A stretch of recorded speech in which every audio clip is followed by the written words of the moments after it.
Hello and welcome to Data Planet. I'm Emma Davis, and today's guest is Rick Weithas, 17-year veteran of product marketing for private equity-backed SaaS companies. Welcome to the show, Rick. Thank you. Really excited. Appreciate it. All right, so give us a quick education on the main function of a product marketer. Yeah, and I think that's been the biggest change that I've seen in private equity SaaS. And I think the misnomer is a lot of people see product marketing as messaging or sales enablement. And really product marketing sits at the core of the go-to-market function for a software. And it needs to understand the market needs, the customer needs, kind of that voice of the market, what's driving urgency, understand the product, what are you developing, how does it kind of solve those challenges, and then be an integral part of that go to market, the sales and marketing motion to kind of leverage those two things. And that's the way I really see effective product marketing sitting within an organization. And so you brought up, I mentioned that you specialize in private equity-backed SaaS. I So, do. and you mentioned that challenge of defining product marketing Mhm. properly within private equity backed SaaS. Can you talk a little bit about like what is different about working in private equity versus, an Mhm. independently owned or bootstrapped SaaS Yeah. company? Yeah, and I think the biggest difference is the hyper focus on immediate results. And, in traditional software, if it's public, you're looking at kind of just that slow and steady increase in revenue, kind of market position. VC, you might go real strong initially. And private equity is all about building a motion that will show very steady solid growth in a transaction time period, so 4 or 5 years. So there's a very, very tight time frame of we need to show results, we need to show that investment, and so it puts that hyper focus on what I would call that short term kind of profit growth, kind of context together. Yeah. And I in my experience, private equity, no offense to private equity people out there, has sort of a reputation for being numbers only, Mhm. maybe not so much caring about the people because, they have a job to do. Mhm. Their job is to ensure that return on investment for the investors of the organization. So, um, I'm trying to gauge or guess if, as a product marketer, it's like a match made in heaven. Product like effective product marketing and private equity, they go hand in hand, or if the introduction of private equity creates new friction. So can you talk a little bit about your experience? I don't know Mhm. if your experience has been working at a company that then gets acquired or if you prefer to like come into a company already backed by private equity. Sure. Yeah, and in my career, I've worked with large public company tech. I've worked with, smaller VC startup, and I would say the one thing with private equity that it does bring is a level of hyper focused discipline, and that can sometimes, marketing folks don't always like discipline, right? They kind of like the creativity aspect of it, and so there's tension there.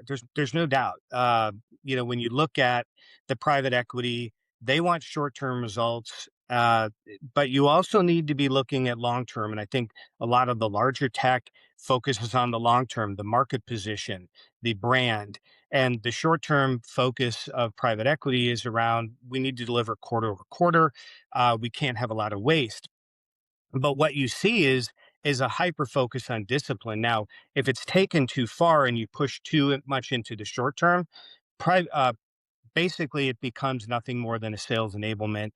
Just delivering the stuff, and you're an extension of sales. And I Mhm. think the good teams take the discipline and the short term focus that private equity pushes, but is able to incorporate the longer term aspects as well, the longer term positioning, the competitive. And, that's taking the short term private equity, but bringing in the longer term. And that's where you're able to flex that hyper focus with the private equity is driving with the Mhm. longer term focus that the company needs, and that I think balances the marketing department historically well. Okay. All right. And you mentioned Mhm. product marketing is not part of sales enablement. But then I'm curious, there's also still a relationship with product marketing and go to market, Yeah. actual revenue generation. So where does that accountability stop for I mean, marketing overall, but obviously you specifically are a product marketing guru. So, Yeah.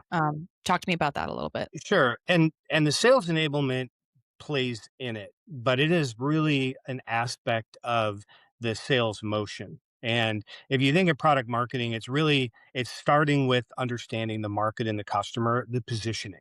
What are we going to market with? And I've seen, and I've been a victim of it too, where we'll go out and we push a narrative that's like, hey, we have a new product launch. You need to train salespeople. They need the data sheets. They need the sales slides and all that. And you go out. And that is the focus on the product. It's a focus on the company's motion, and it misses the customer aspect of it. And so the good product marketing is going to look at the positioning, the messaging, are we dropping the salespeople in at the right spot? And it's not just about enablement. It's really that's one aspect of it, but it's in that sales motion piece and the messaging piece, but it's a part of a broader go-to-market function.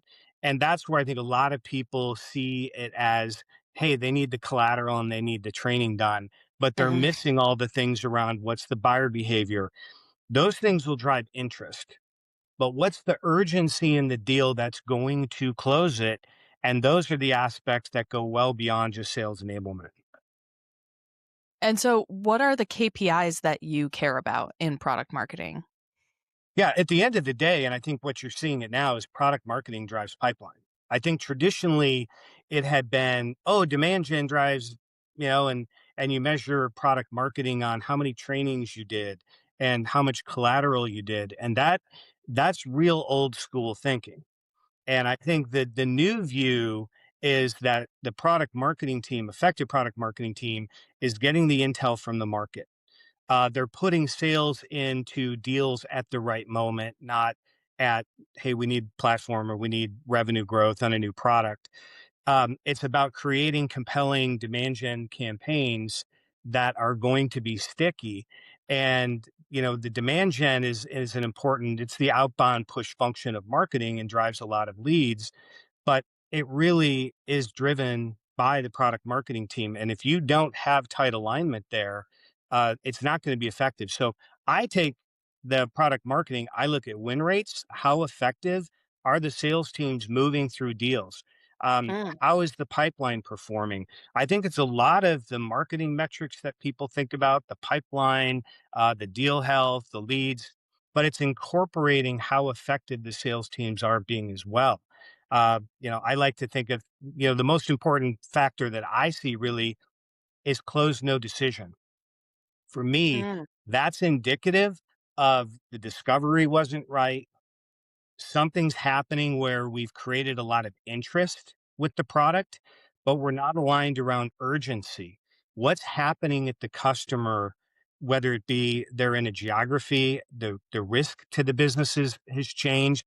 I mean, we're seeing in the macro, all the things happening, in the Middle East, and is that driving supply chain? That can have an immediate impact on companies that are, looking at supply chain or looking at growth. And a good product marketing team is going to have their pulse on it. They're going to drop salespeople into the deal where it makes sense, where it's compelling. And otherwise, you have tire kickers, and that's not good pipeline. That's not pipeline that's going to convert. Yeah.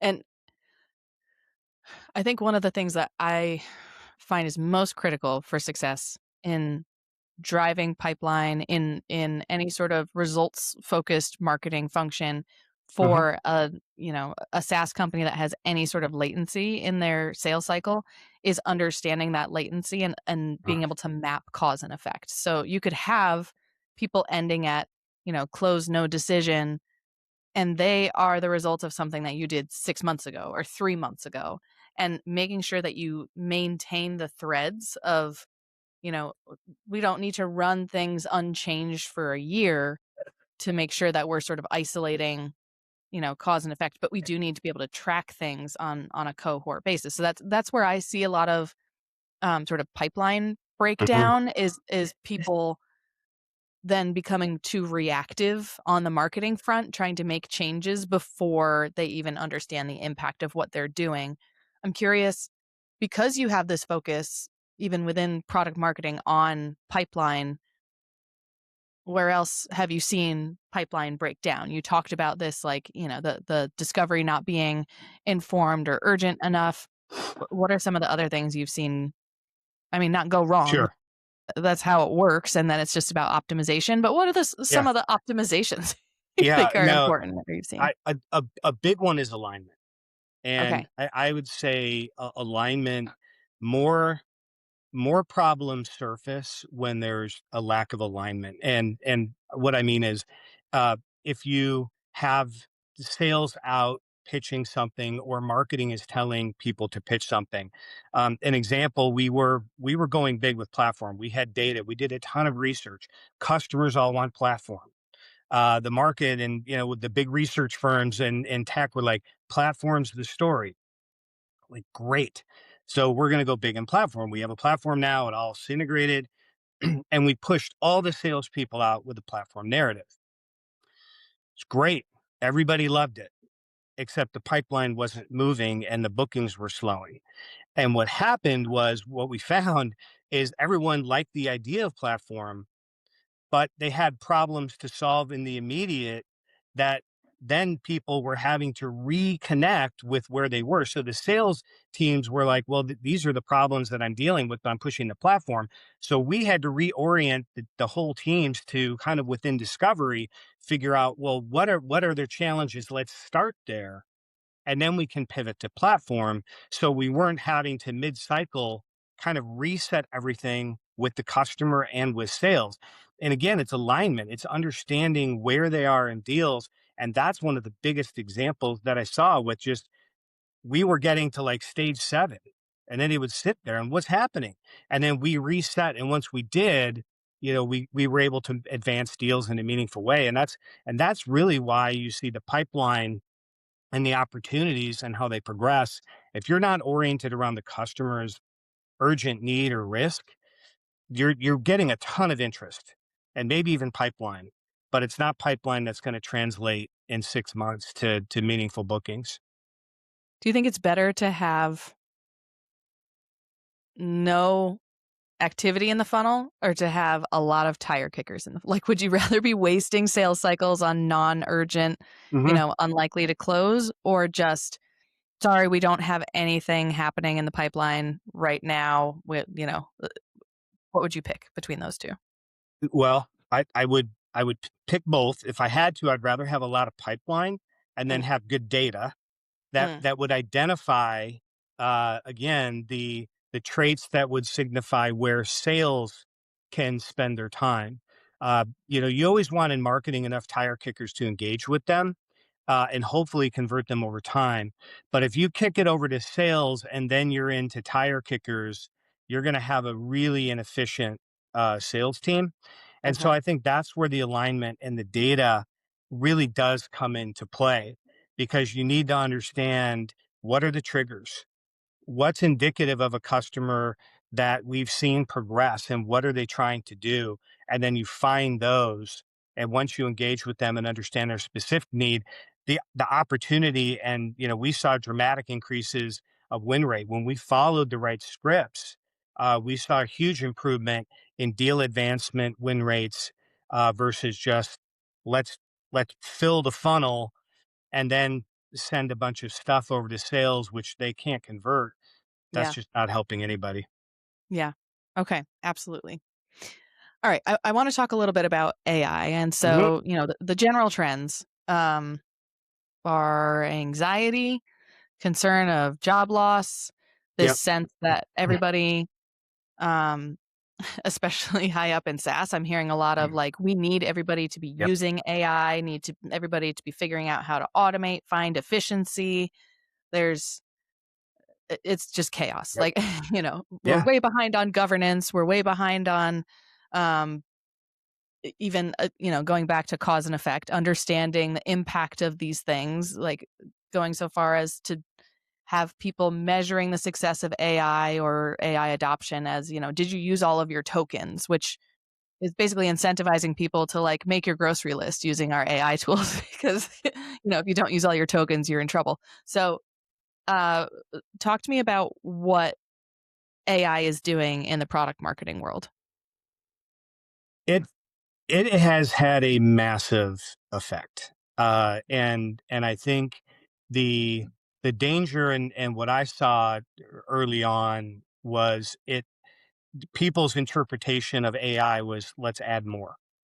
And let's just now we can do more campaigns, we can send out more emails, we can send out, more content, and we can do all this, and it's going to write really well, and we'll build these libraries of content. And the problem is, how do you respond when you get a bunch of email that's not related to actually what you're interested in? It's spam. Like, you And and everybody else building right. out a massive library of random stuff. And It's and so where we found effectiveness is if you overlay and you use AI not just as a production function, but if you can put it into the decisioning. And so if you can do the things we just talked about, where can you use it to get context? Can you use it to look at the data to predict and identify people that aren't the tire kickers? You want the people where it's ingrained in urgency. Like, can you identify, maybe you're doing something, there's a regulation change in California, and so you want to look at, wow, let's look at the healthcare. Let's look at this title. Let's look at what products they've got. And if you can filter that out, and then you can find, well, they kind of engaged with us in these areas. If you can do that and use AI to do that, and then leverage AI to do kind of more customized content, now you have an AI engine that is very effective. And it moves away from let's just add more to being smart about it. And I think it can be very effective, but it can't, if everyone's using it, you're not going to stand out at all. You're, it's going to just generic, and the most effective companies are just going to kind of water down their messaging and positioning to the lowest common denominator, and that's not going to be effective long term for them. yeah, yeah, absolutely. And it's, such a huge part of marketing is also about the competition. Like, how are you standing out? How are you different from other people? And if everybody is trying to churn out enough content to be all Mhm. things to everybody, it's just, yeah, it's just a mess. And well, now I don't even want a solution to this because I don't want to Right. deal with any of you, as Right. opposed to, yeah, finding clever ways to actually make a connection with Mhm. somebody that, gets their attention and some affinity towards you and your brand. And that's, ultimately the thing that can tip the scale when the time is right or when they have that urgency. So, Mhm. okay, awesome. Let's go ahead and wrap up there. Listeners, if Sure. you want to learn more about Rick, details will be in the show notes. Otherwise, Rick, thank you so much for joining me on Data Planet Thank today. you. Really appreciate it.